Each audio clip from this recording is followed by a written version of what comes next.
Good day, everyone. I am Jacqueline J. Dinawana from the College of Agriculture, major in Farming System. So, I have here a brief discussion about the American colonial period from the Module 9. So, first and foremost, I will read first the objectives and the question that I was assigned to. So, objectives. At the end of the module, the students should be able to answer the following questions. So, the second question: what was the Treaty of Paris and what was its role in the incorporation of Mindanao and Sulu into the former colony of Spain?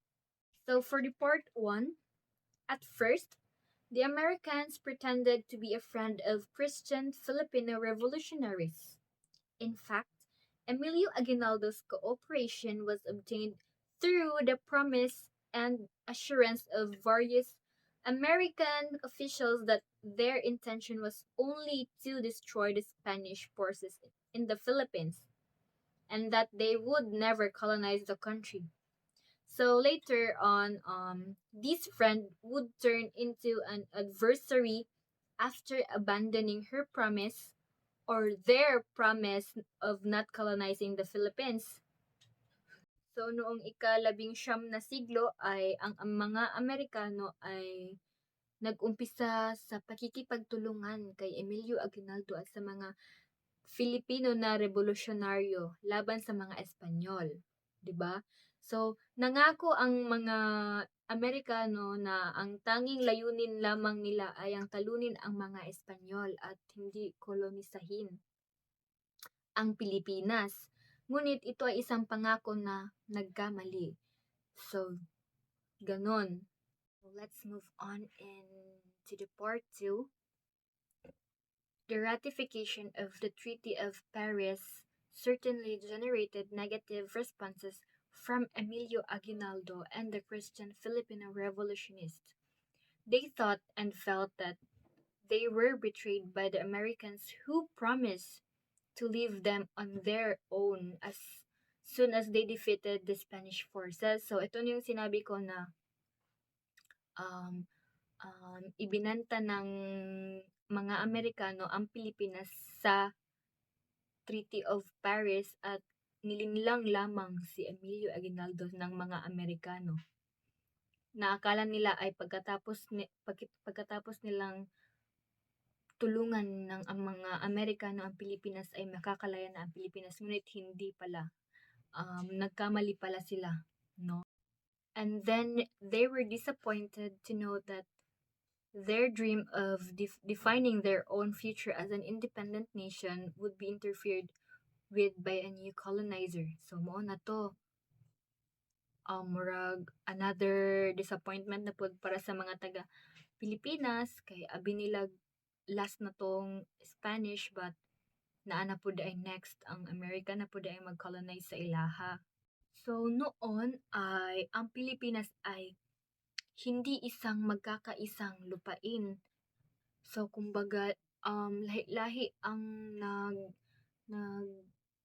murag lahi-lahi ang naghawid sa Philippines and lahi-lahi ang mga tag-iya sa mga lupa-lupa ganyan bitaw. So babasahin ko.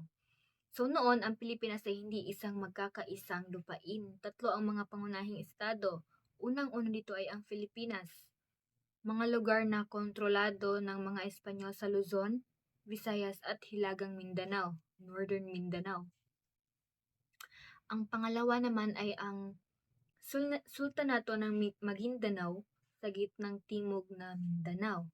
At ang pangatlo ay ang Sultanato ng Sulu sa kapuluan ng Sulu at bahagi ng Borneo.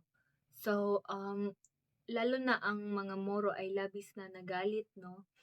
Kay tungod sa gibuhat sa Americans o tungod sa nahitabo after sa American-Spanish War. Hindi sila kailanman lubos na nasakop ng mga Espanyol. Ngunit ipinagbili pa rin sila sa Estados Unidos. So, back then, ang Spanish pa ang nag-colonize sa Philippines kay ang mga taga Sulu, mga taga Maguindanao, ang ilahang area before kay dili dili hawid sa um Spanish, pero um na na na na-disappoint gihapon sila ba kay ibaligya gihapon sila. Ngana bitang miskan sila ang gahawid pero ibaligya gihapon sila sa lain. I'll read it. So the poetry, but the colonizers would never ask if it is fair or unfair. They simply acted according to their imperialist and selfish interests. Spain would sell what did not belong to her to their, and the United States simply bought what Spain sold. Hence, whether the natives liked it or not, the Americans came to replace the Spaniards in Filipinas as defined in the Treaty of Paris. However, Filipinas this time means the Spanish controlled territories of Luzon, Visayas, and the whole of Minsupala, including the and conquered lands of the Maguindanao and Sulu Sultanates.